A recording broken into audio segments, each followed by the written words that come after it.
and facilitated the release of 14 Kuki detainees here on the basis that Nagas are culture people. We uphold war ethics and also we respect international law on human rights.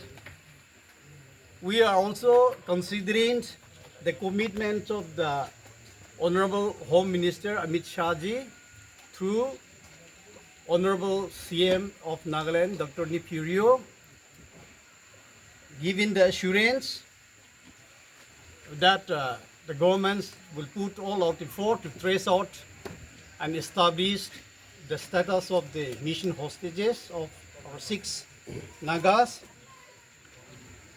and also taking into considerations all the appeals from the world community, World Baptist Alliance, Asian Baptist Christian Fellowships, Council of Naga Baptist Churches in Northeast India, MBC, Join Nagaland Christian Forums, tribal hohos from Nagaland and across Nagaland, organizations, and many others, including the appeals of our Honorable CM of Magalia, Comrade K. Shamma.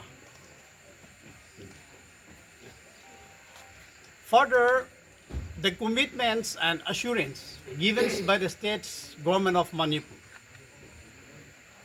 that they will put all effort and trace out the status of and establish the status of the mission hostages and produce within certain time-bound manner.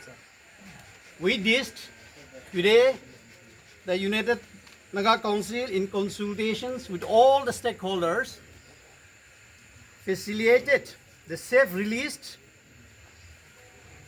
of the 14 Kuki detainees here and handed over to the district administrations, police, and security forces before the public. Thank you.